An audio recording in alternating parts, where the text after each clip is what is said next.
मैं डॉक्टर फ़हीमा, मेरी प्यारे बच्चों, अदाबस Urdu department, Marwari college, Ranchi university, Ranchi. आज मैं आप लोगों को फ़िराक गोरखपुरी के मुतालिक बताऊंगी, उनकी गज़ल गोई के बारे में।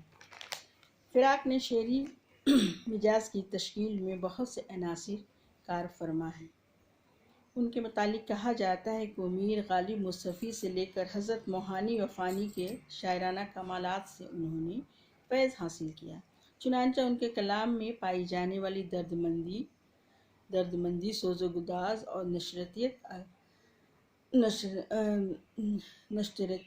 अगर मीर की याद दिलाती है, तो उनका एहसास रंग व नूर, हद से बढ़ा हुआ एहसास, जमाल और दाखिलियत और रूहानियत और खारजियत का दिलकश इम्तिजाज मुस्तफ़ी व हसरत से मिलता जुलता है।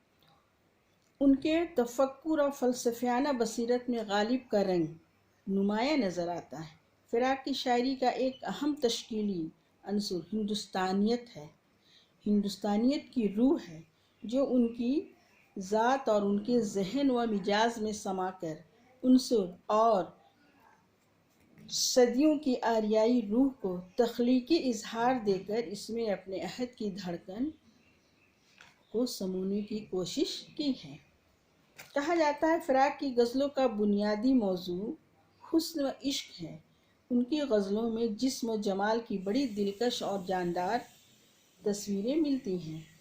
मालाई तसव्वुरात का अस्क वाज़ह तौर पर महसूस किया जाता है, जहाँ से फ़िराक के फ़िक्री सोते फूटते हैं और उनके नज़रियों का एहसास जागता है।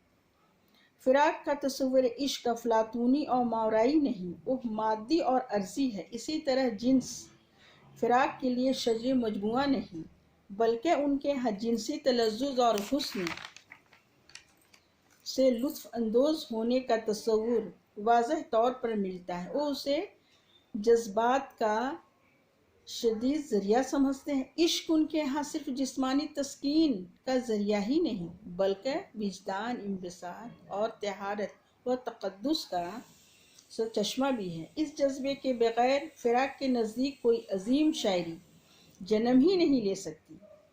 फ़िराक के यहाँ ये सबसे बड़ी खूबी है। फ़िराक ने अपने जज्बात को तहज़ीब व शाइस्तगी के साथ पेश किया है। उनकी शायरी में बड़ी शर्शारी और वालहाना कैफियत है।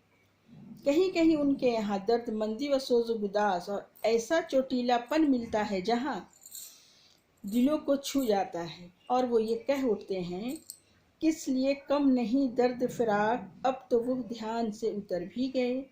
शाम भी थी धुआं धुआं, हुस्न भी था उदास उदास, दिल को कई कहानियाँ याद सी आके रह गईं।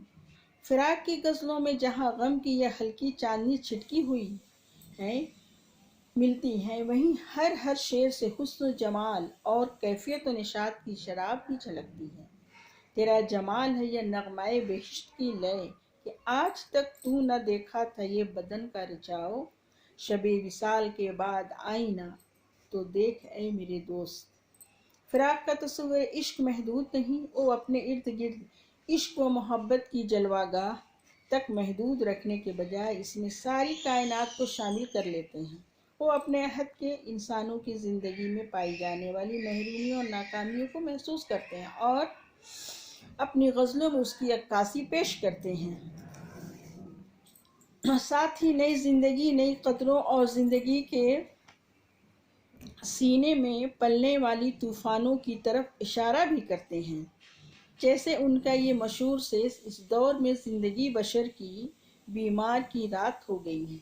फ़िराक की शायराना शख्सियत को अज़मत बख्शने में उनके लबो लहजा को भी बड़ा दखल है, जिसमें बला का सोज और साथ ही बला की रूनाई और दिलकशी।